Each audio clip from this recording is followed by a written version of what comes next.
Hi everyone, welcome to iPlus Training Solutions. ഞാൻ Arya.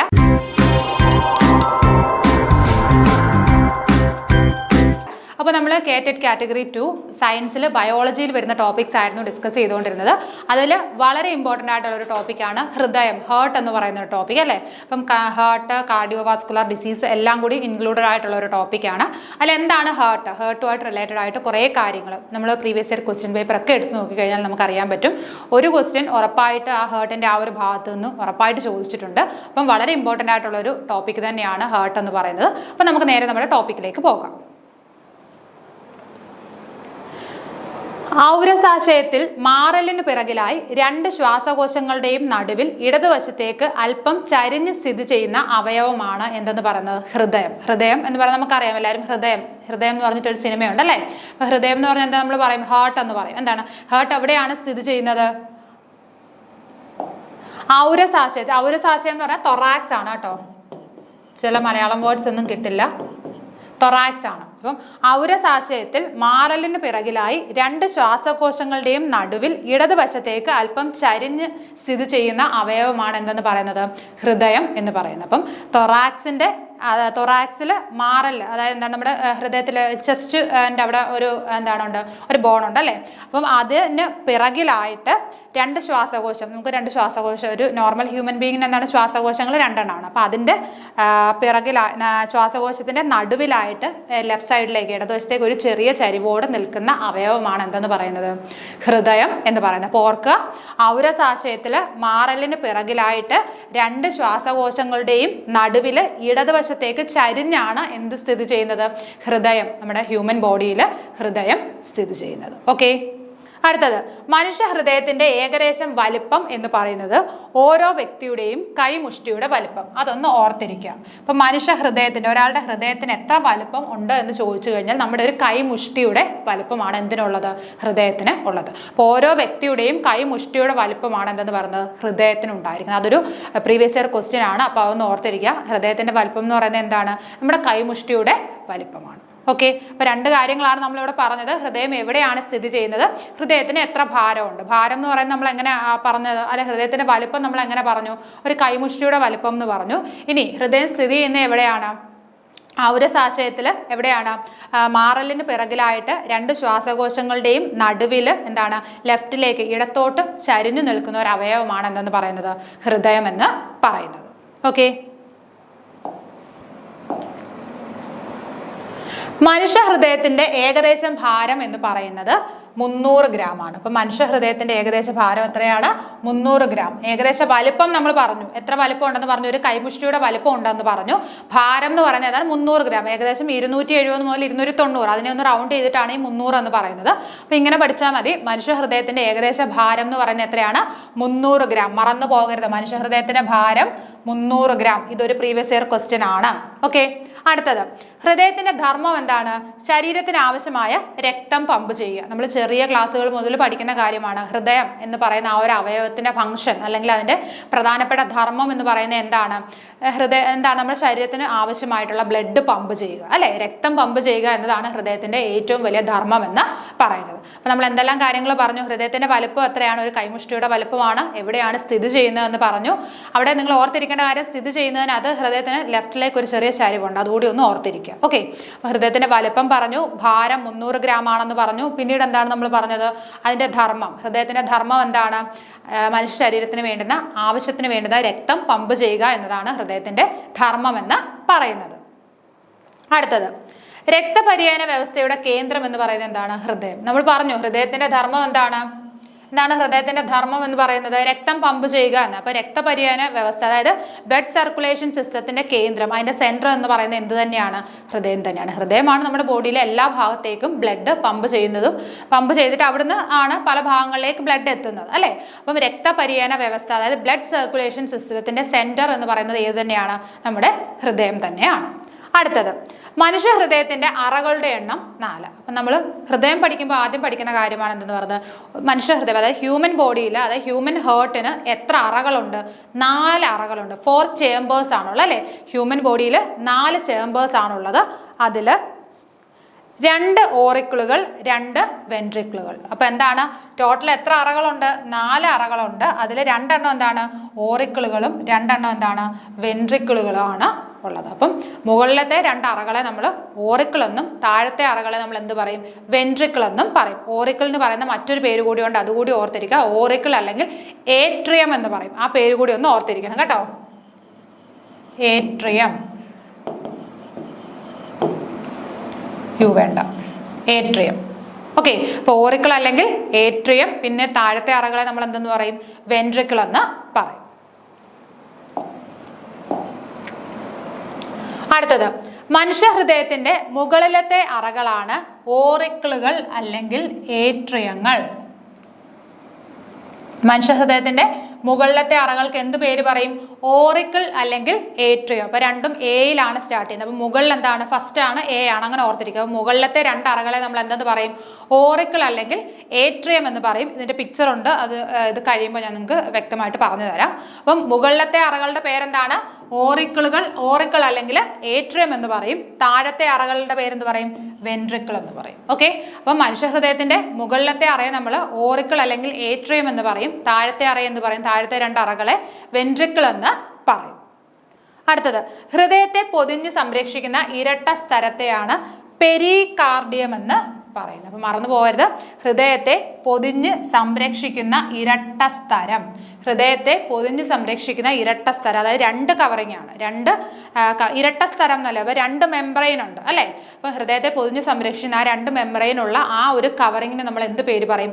Pericardium എന്ന് പറയാം. അപ്പൊ അതുകൂടി ഒന്ന് ഓർത്തിരിക്കുക. ഹൃദയത്തെ പൊതിഞ്ഞ് സംരക്ഷിക്കുന്ന ആരാണ്? പെരികാർഡിയമാണ്. ഇരട്ട സ്തരമാണ്, ഡബിൾ മെംബ്രെയിനിയസ് ആണ്. ഓക്കെ, അടുത്തത്, മനുഷ്യഹൃദയം സ്പന്ദിച്ചു തുടങ്ങുന്നത് ഭ്രൂണത്തിന് 4 ആഴ്ച പ്രായമാകുമ്പോൾ. അപ്പൊ മനുഷ്യഹൃദയം സ്പന്ദിച്ചു തുടങ്ങുന്നത് എപ്പോഴാണ്? ഭ്രൂണത്തിന് 4 ആഴ്ച പ്രായമാകുമ്പോഴാണ് മനുഷ്യഹൃദയം സ്പന്ദിച്ചത്. അതായത് ഒരു കുഞ്ഞ് അമ്മയുടെ വയറ്റിൽ ഭ്രൂണമായിട്ടിരിക്കുന്ന സമയത്ത് അമ്മയുടെ വയറ്റിൽ 4 ആഴ്ച പ്രായമുള്ളത് മുതൽ എന്താണ് ഈ മനുഷ്യഹൃദയം സ്പന്ദിച്ചുകൊണ്ടേ ഇരിക്കും. അടുത്തത്, ആദ്യ മാസങ്ങളിൽ ഗർഭസ്ഥ ശിശുവിന്റെ ഹൃദയമിടിപ്പ് 1 മിനിറ്റിൽ ഏകദേശം 200 തവണയാണ്. അപ്പോൾ അതുകൂടി ഒന്ന് ഓർത്തിരിക്കണം. അപ്പം ഒരു ഭ്രൂണത്തിന്റെ ഹൃദയമിടിപ്പ് അല്ല, അത് സ്റ്റാർട്ട് ചെയ്യുന്നത് എപ്പോഴാണ്? ഈ ഭ്രൂണത്തിന് 4 ആഴ്ച പ്രായമുള്ളപ്പോഴാണ് മനുഷ്യഹൃദയം ആദ്യമായിട്ട് സ്പന്ദിച്ചു തുടങ്ങുന്നത്. ഇനി ഈ അതായത് ഭ്രൂണമായിരിക്കുന്ന സമയത്ത് ആദ്യ ആഴ്ചകൾ അല്ലെ ആദ്യ ഒരു മാസങ്ങളിൽ എന്താണ് ഒരു ഭ്രൂണത്തിന്റെ ഹൃദയമിടിപ്പ് എന്ന് പറയുന്നത് എത്രയായിരിക്കും? 1 മിനിറ്റിൽ ഏകദേശം 200 തവണയായിരിക്കും. നോർമലി നമ്മൾ പറയും ഒരു നോർമൽ ഹ്യൂമൻ ബീയിങ്ങിന്റെ ഹൃദയമിടിപ്പ് എന്ന് പറയുന്നത് എത്രയാണ്? 1 മിനിറ്റിൽ 72 തവണയാണ് ഹൃദയം മിടിക്കുന്നത് അല്ലെ. എന്നാൽ ഇത് ഭ്രൂണമായിട്ടിരിക്കുന്ന ടൈമിൽ ആദ്യ മാസങ്ങളിൽ ഒരു സമയങ്ങളിൽ എത്രയാണ്? 200 തവണ വരെ ഇതിന്റെ ഹൃദയം മിടിച്ചുകൊണ്ടേയിരിക്കും. ഓക്കെ, ആ വ്യത്യാസം മനസ്സിലാക്കുക. അതായത് പ്രസവിച്ച് കുഞ്ഞൊരു നോർമൽ ബേബി ആയി കഴിഞ്ഞാൽ അത് എത്രയാണ്? മിനിറ്റിൽ 72 തവണയും മറ്റേതാണെങ്കിൽ മിനിറ്റിൽ 200 തവണയും. വയറ്റിൽ കിടക്കുന്ന സമയത്ത് എത്രയാണ്? മിനിറ്റിൽ 200 തവണ എന്ത് ചെയ്യും? ഈ ഭ്രൂണത്തിന്റെ ഹൃദയം ഇങ്ങനെ മിടിച്ചുകൊണ്ടേ ഇരിക്കും. പ്രായപൂർത്തിയായ ഒരു മനുഷ്യന്റെ ഹൃദയസ്പന്ദന നിരക്ക് 1 മിനിറ്റിൽ ഏകദേശം 72 തവണയാണ്. ഓക്കെ, അതായത് പ്രായപൂർത്തിയായി കഴിഞ്ഞാൽ, അതായത് ഇപ്പം കുട്ടികൾക്ക് നമുക്കറിയാം, കുഞ്ഞുങ്ങളൊക്കെ ഉള്ളവരാണെങ്കിൽ മനസ്സിലാവും. അതായത് കുഞ്ഞുങ്ങൾക്കൊക്കെ പനിയൊക്കെ വരുന്ന സമയത്ത് ഇവരുടെ ഹൃദയം ഇങ്ങനെ വേഗം ഇടിക്കാനായിട്ട് തുടങ്ങും. അതായത് 1 മിനിറ്റിൽ 72 തവണയൊന്നുമല്ല, അത് ഇങ്ങനെ കൂടി വരും അല്ലേ. അപ്പോൾ അതെന്താണ്? ഒരു ക്ലൈമറ്റ് അല്ലെങ്കിൽ ആ ഒരു ടെമ്പറേച്ചർ ചേഞ്ചും ഒക്കെ വരുമ്പോൾ അല്ലെ അസുഖങ്ങൾ വരുമ്പോഴാണ് അവർക്ക് അങ്ങനെ വരും. അപ്പം ഇവർ പ്രായപൂർത്തിയായി കഴിഞ്ഞാൽ മാത്രമേ ഒരാളുടെ ഒരു ഹൃദയമിടിപ്പ് എന്ന് പറയുന്നത് എത്രയാവുകയുള്ളൂ?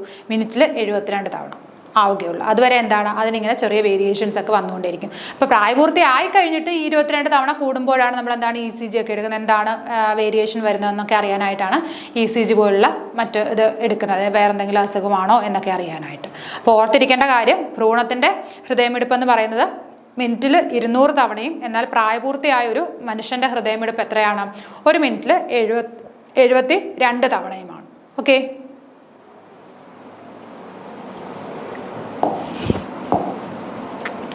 അടുത്തത്, ഹൃദയഭിത്തി നിർമ്മിക്കപ്പെട്ടിരിക്കുന്ന ആവരണങ്ങളാണ് പെരികാർഡിയം, മയോകാർഡിയം, എൻഡോകാർഡിയം. അപ്പൊ ഹൃദയത്തിന്റെ ഭിത്തി നമ്മൾ പറഞ്ഞൊരു ഇരട്ട സ്ഥലമാണ്, 2 മെംബ്രെയിൻ ഉള്ള ഒരു ഇതാണെന്ന് പറഞ്ഞു, അതിനെയാണ് പെരികാർഡിയം എന്ന് പറയുന്നത്. അപ്പം ഹൃദയത്തിന്റെ ഭിത്തി വാള് നിർമ്മിച്ചിരിക്കുന്നത് 3 സാധനങ്ങൾ ചേർന്നിട്ടാണ്. എന്താണ്?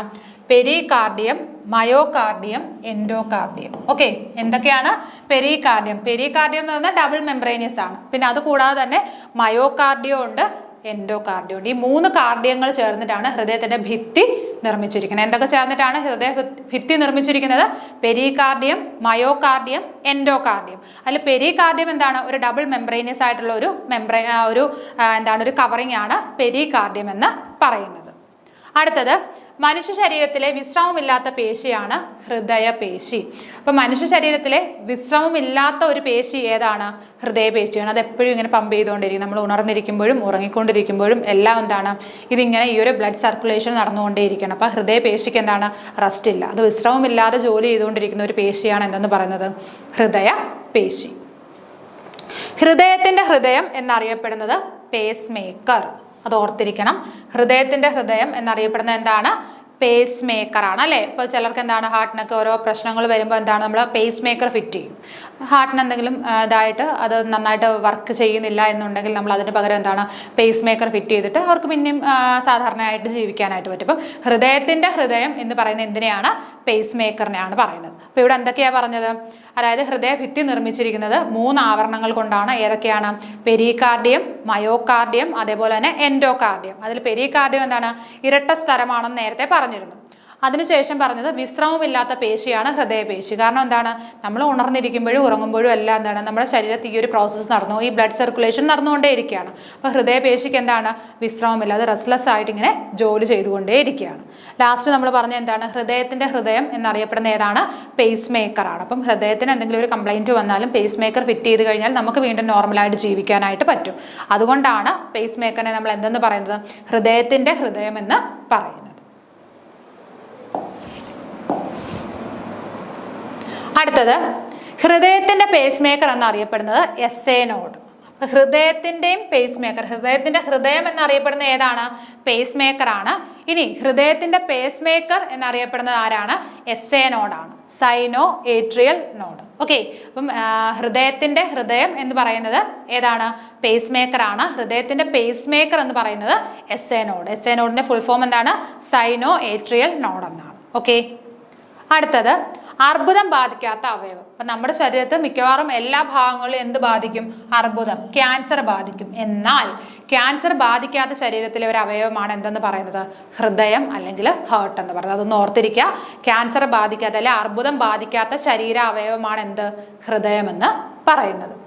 അടുത്തത്, ഹൃദയത്തെ ഉത്തേജിപ്പിക്കാൻ സഹായിക്കുന്ന ഹോർമോൺ ആണ് അഡ്രിനാലിൻ. നമുക്കറിയാം, അതെല്ലാവരും പഠിച്ചിട്ടുണ്ട്. ഈ ഹോർമോൺ, ഈ ഒരു ക്വസ്റ്റ്യനും പ്രീവിയസ് ഇയർ ആയിട്ട് അത് കേട്ടിട്ടിലാണോ LP UP യിലാണോ എന്നറിയില്ല, ഞാൻ ഈ ഒരു ക്വസ്റ്റ്യൻ എവിടെയോ കണ്ടിട്ടുണ്ട്. ഓക്കെ, അപ്പൊ എന്താണ്?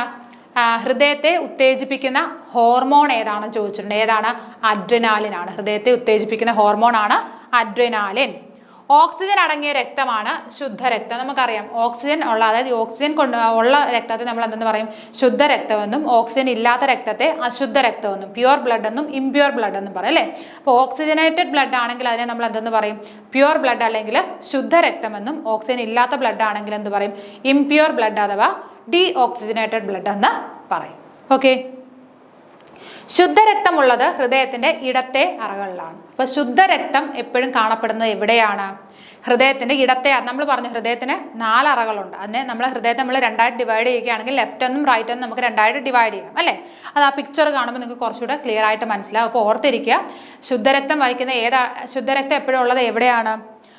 ഹൃദയത്തിന്റെ ഇടത്തെ അറകൾ, അതായത് ലെഫ്റ്റ് സൈഡിലുള്ള അറകളിലാണ് എന്തുള്ളത്? ശുദ്ധരക്തം ഉള്ളത്. റൈറ്റ് സൈഡിൽ എന്തായിരിക്കും? ഇംപ്യുവർ ബ്ലഡ് അല്ലെങ്കിൽ അശുദ്ധ രക്തമായിരിക്കും കാണപ്പെടുന്നത്.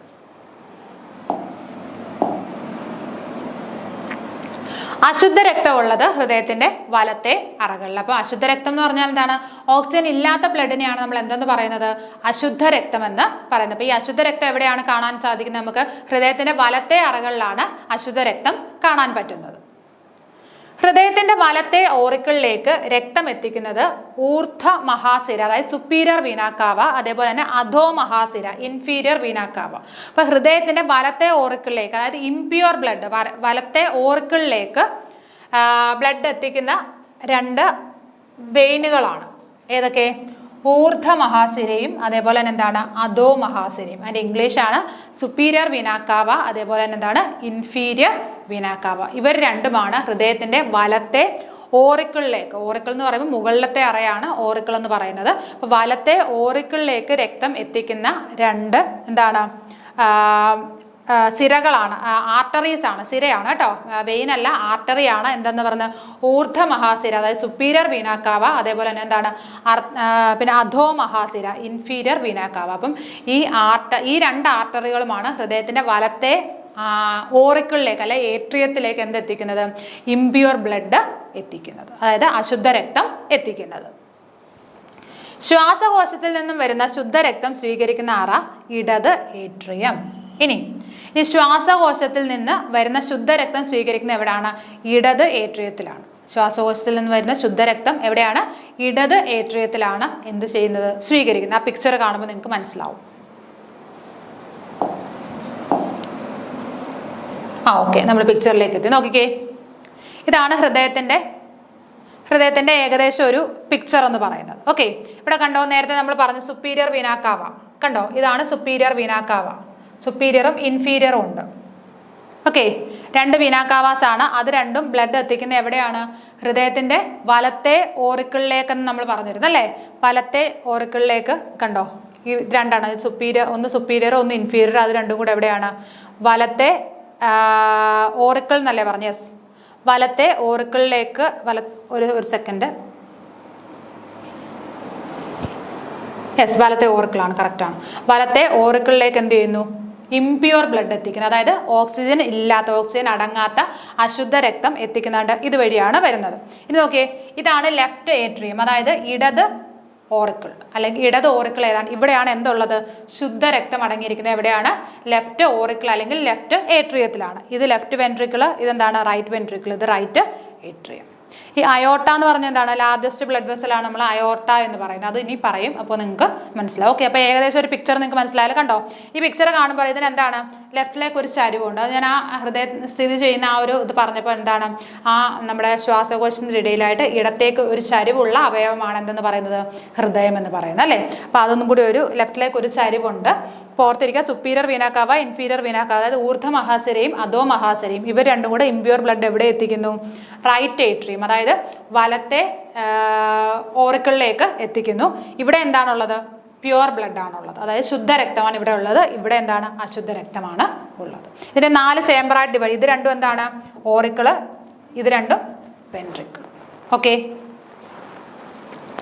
അടുത്തത് ഹൃദയത്തിന്റെ ഇടത്തെ ഏട്രിയത്തിലേക്ക് രക്തം എത്തിക്കുന്നത് ശ്വാസകോശ സിര, അതായത് പൾമണറി വെയിൻ ആണ്.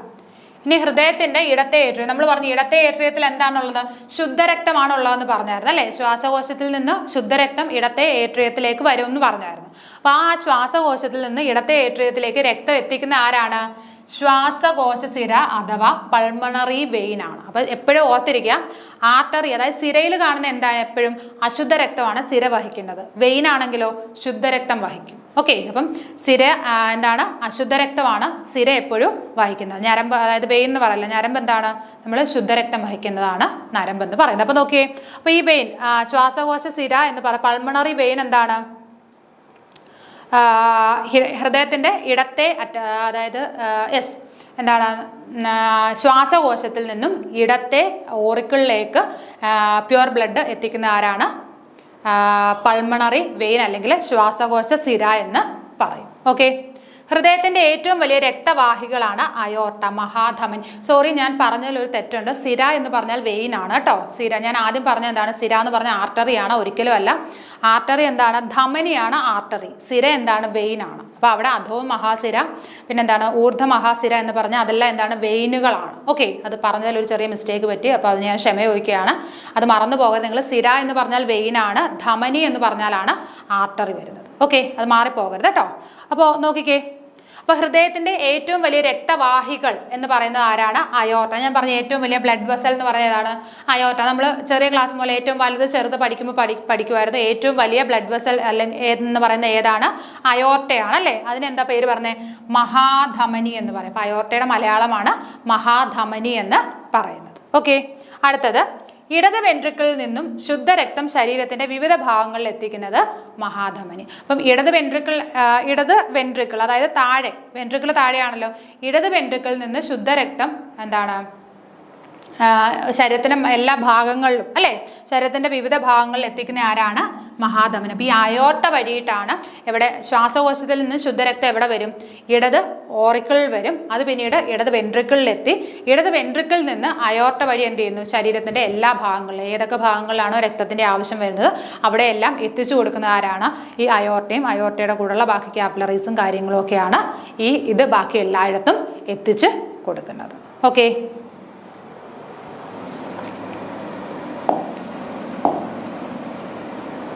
അടുത്തത് ശരീരത്തിന്റെ വിവിധ ഭാഗങ്ങളിൽ നിന്നുമുള്ള ഓക്സിജൻ നീക്കം ചെയ്യപ്പെട്ട രക്തം സ്വീകരിക്കുന്ന അറ വലത് ഏട്രിയം. അപ്പൊ നമ്മൾ ഇടത് ഏട്രിയത്തിന്റെ കാര്യം പറഞ്ഞു. ഇനി വലത് ഏട്രിയം എന്താണ്? എല്ലാ ഭാഗത്തു നിന്നുള്ള ഓക്സിജൻ ഇല്ലാതെ അല്ലെങ്കിൽ ഇംപ്യൂർ ബ്ലഡ്, അശുദ്ധ രക്തം സ്വീകരിക്കുന്ന ആരാണ്? വലത് ഏട്രിയമാണ്. അപ്പൊ ഇടത് ഏട്രിയം എന്താണ്? ശുദ്ധരക്തം, ശ്വാസകോശത്തിൽ നിന്നുള്ള ശുദ്ധരക്തം ഇടത് ഏട്രിയത്തിലേക്ക് വരുന്നു. എന്നാൽ വലത് ഏട്രിയത്തിൽ എന്താണ് സ്വീകരിക്കുന്നത്? അശുദ്ധ രക്തം സ്വീകരിക്കുന്ന ഒരു ചേംബറാണ് വലത് ഏട്രിയം എന്ന് പറയുന്നത്. ഹൃദയഭിത്തിക്ക് രക്തം നൽകുന്നത് കൊറോണറി ധമനി. ഇനി ഹൃദയഭിത്തി, നമ്മൾ പറഞ്ഞ ഹൃദയഭിത്തി 3 ആവരണങ്ങൾ കൊണ്ട് നിർമ്മിച്ചിരിക്കുകയാണ്. ഈ ഹൃദയഭിത്തിക്ക് രക്തം നൽകുന്ന ആരാണ്? കൊറോണറി ധമനി. ആരാണ്? കൊറോണറി ധമനിയാണ്, കൊറോണറി ആർട്ടറിയാണ് എന്ത് ചെയ്യുന്നത്? ഹൃദയഭിത്തിക്ക് എന്ത് നൽകുന്നത്? രക്തം നൽകുന്നത്. ഇനി മനുഷ്യശരീരത്തിലെ ഏറ്റവും വലിയ രക്തക്കുഴൽ എന്ന് പറയുന്നത് എന്താണ്? മഹാധമനി. ഞാൻ പറഞ്ഞു ഏറ്റവും വലിയ ബ്ലഡ് വെസൽ എന്ന് പറയുന്നത് ഏതാണ്? മഹാധമനി. അതായത് അയോർട്ടയാണ് നമ്മുടെ ശരീരത്തിലെ ഏറ്റവും വലിയ രക്തക്കുഴൽ. അതായത് ഓക്സിജനേറ്റഡ് ആയിട്ടുള്ള പ്യുവർ ബ്ലഡ് ശരീരത്തിന്റെ എല്ലാ ഭാഗങ്ങളിലും എത്തിക്കുന്ന ഒരു രക്തക്കുഴലാണ് എന്തെന്ന് പറഞ്ഞ അയോർട്ട. അത് തന്നെയാണ് ഏറ്റവും വലിയ രക്തക്കുഴൽ എന്നും പറയുന്നത്. അപ്പൊ ഹൃദയഭിത്തിക്ക്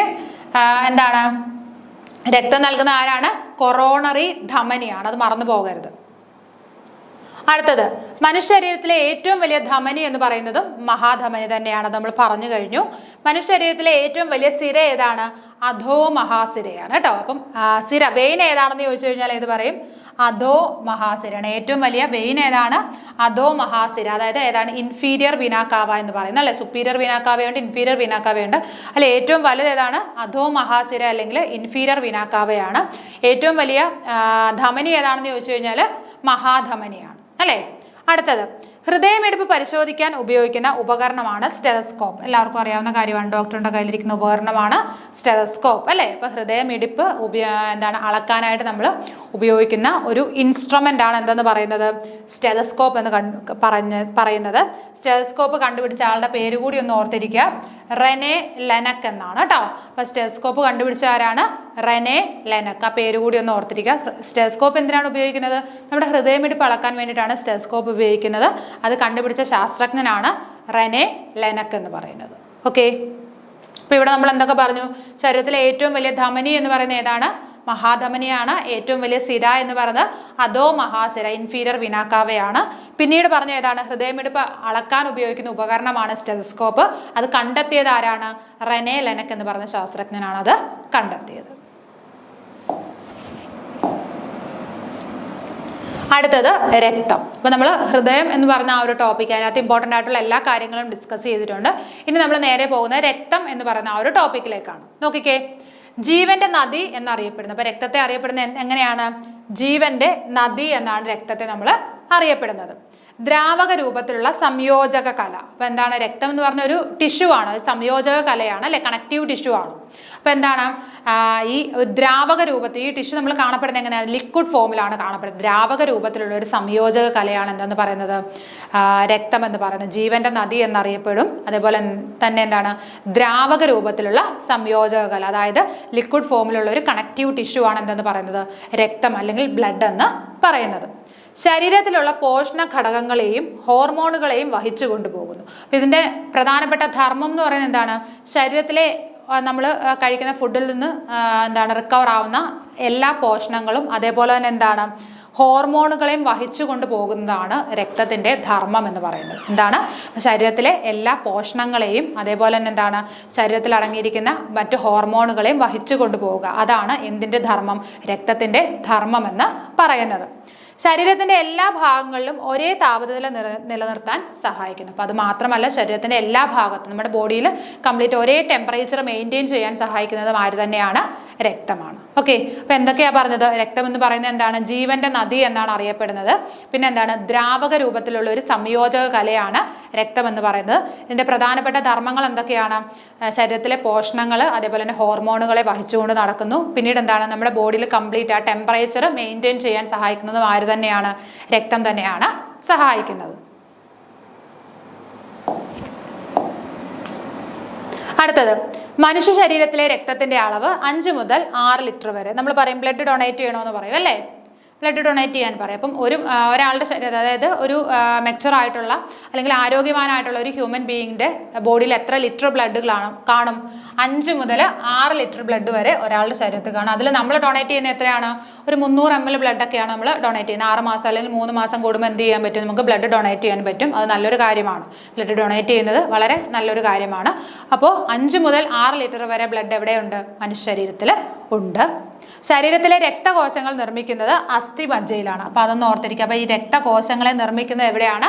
അസ്ഥിമജ്ജയിലാണ്. അസ്ഥിക്കകത്തുള്ള മജ്ജയിലാണ് എന്ത് നിർമ്മിക്കുന്നത്? ഈ രക്തകോശങ്ങൾ നിർമ്മിക്കപ്പെടുന്നത്. അടുത്തത്, രക്തം ശുദ്ധീകരിക്കുന്ന അവയവമാണ് ശ്വാസകോശം. നമ്മൾ പറഞ്ഞു ശ്വാസകോശത്തിൽ നിന്ന് ശുദ്ധീകരിച്ച രക്തം എവിടെ വരുമെന്ന് പറഞ്ഞു? ലെഫ്റ്റ് ഏട്രിയത്തിൽ വരും, ഇടത് ഏട്രിയം അല്ലെങ്കിൽ ഓറിക്കിളിൽ വരുമെന്ന് പറഞ്ഞു. അവിടുന്നാണ് വെൻട്രിക്കിളിൽ വന്നിട്ട് അയോർട്ട വഴി ശരീരത്തിന്റെ എല്ലാ ഭാഗങ്ങളും എത്തിച്ചേരുന്നതെന്ന് ഹൃദയത്തിന്റെ ടോപ്പിക്ക് പഠിച്ചപ്പോൾ നമ്മൾ പഠിച്ചിരുന്നു. അപ്പൊ എന്താണ്? അപ്പൊ ഈ രക്തം ശുദ്ധീകരിക്കുന്ന അവയവം എന്ന് പറയുന്നത് ഏതാണ്? ശ്വാസകോശമാണ്. ഓക്കെ, അടുത്തത്, മനുഷ്യ ശരീരത്തിൽ രക്തം അരിച്ച് ശുദ്ധി ചെയ്യുന്ന അവയവമാണ് വൃക്ക. ഇനി രക്തം ശുദ്ധീകരിക്കുന്ന അവയവം ശ്വാസകോശമാണ്. രക്തം അരിച്ച് ശുദ്ധീകരിക്കുന്ന ഒരു അവയവമാണ് എന്തെന്ന് പറയുന്നത്? വൃക്ക. നമ്മൾ പറഞ്ഞ നമ്മുടെ ഏറ്റവും വലിയ എക്സ്ക്രീറ്ററി ഓർഗൻ, മനുഷ്യ ശരീരത്തിലെ ഏറ്റവും വലിയ എന്താണ് വിസർജ്യ അവയവം എന്ന് പറയുന്നത് ഏതാണ്? വൃക്കയാണ്. അപ്പം ഈ രക്തത്തെ അരിച്ച് ശുദ്ധീകരിക്കുന്ന ഒരു അവയവമാണ് എന്തെന്ന് പറയുന്നത്? വൃക്ക എന്ന് പറയുന്നത്.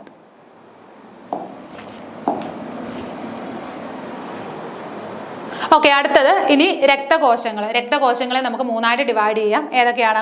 അരുണ രക്താണുക്കള്, ശ്വേത രക്താണുക്കള്, അതേപോലെ തന്നെ പ്ലേറ്റ്ലെറ്റുകൾ. അപ്പൊ രക്തകോശങ്ങളെ നമുക്ക് 3ആയിട്ട് ഡിവൈഡ് ചെയ്യും. അരുണ രക്താണുക്കൾ അല്ലെങ്കിൽ നമ്മൾ എന്ത് പറയും? എറിത്രോസൈറ്റ്സ് എന്ന് പറയും, RBC എന്ന് പറയും അല്ലെ, റെഡ് ബ്ലഡ് സെൽസ് എന്ന് പറയും. ഇനി പിന്നെന്താണ്? അരുണ രക്താണുക്കൾ, ശ്വേത രക്താണുക്കൾ, വൈറ്റ് ബ്ലഡ് സെൽസ് എന്ന് പറയും അല്ലെ, അതെന്താണ്? ലൂക്കോസൈറ്റ്സ് എന്ന് പറയും. തേർഡ് വൺ എന്താണ്? പ്ലേറ്റ്ലെറ്റുകൾ എന്താണ്? ത്രോംബോസൈറ്റ്സ് എന്ന്. ഇപ്പൊ erythrocytes, leucocytes, thrombocytes, RBC, WBC, platelets അല്ലേ. അപ്പൊ അങ്ങനെ രക്തകോശങ്ങളെ നമ്മൾ 3ആയിട്ട് ഡിവൈഡ് ചെയ്തിട്ടുണ്ട്. ഓക്കെ, അതിൽ തന്നെ ശ്വേത രക്താണുക്കൾ, അതിനെ വീണ്ടും നമുക്ക് ഒരു 2-3 ഡിവൈഡ് ചെയ്യാം. ഏതൊക്കെയാണ് ശ്വേത രക്താണുക്കൾ? ന്യൂട്രോഫില്, ബേസോഫില്, ഈസ്നോഫിൽ, അതേപോലെ തന്നെ മോണോസൈറ്റ്, ലിംഫോസൈറ്റ്. അപ്പൊ 5 ഈ എന്താണ് ശ്വേതരക്താണുക്കളെ നമുക്ക് വീണ്ടും എത്രയാണ്? 5ആയിട്ട് ഡിവൈഡ് ചെയ്യാം. ആ പേരുകളൊന്ന് ഓർത്തിരിക്കുക. ന്യൂട്രോഫിൽ, ബേസോഫിൽ, പിന്നെന്താണ്? Eosinophil, monocyte, lymphocyte. Neutrophil, basophil, പിന്നെന്താണ്? Eosinophil, monocyte, lymphocyte. അങ്ങനെ 5ആയിട്ട് ശ്വേതരക്താണുക്കളെ നമുക്ക് വീണ്ടും ഡിവൈഡ് ചെയ്യാം. അപ്പോൾ ഇത്രയും കാര്യങ്ങളാണ് നമുക്ക് ഈ ഒരു ക്ലാസ്സിൽ ഡിസ്കസ് ചെയ്യാനുള്ളത്. ഇതിൻ്റെ ബാക്കി ടോപ്പിക്സുമായിട്ട് മറ്റൊരു ക്ലാസ്സിൽ വീണ്ടും കാണാം. Okay, thank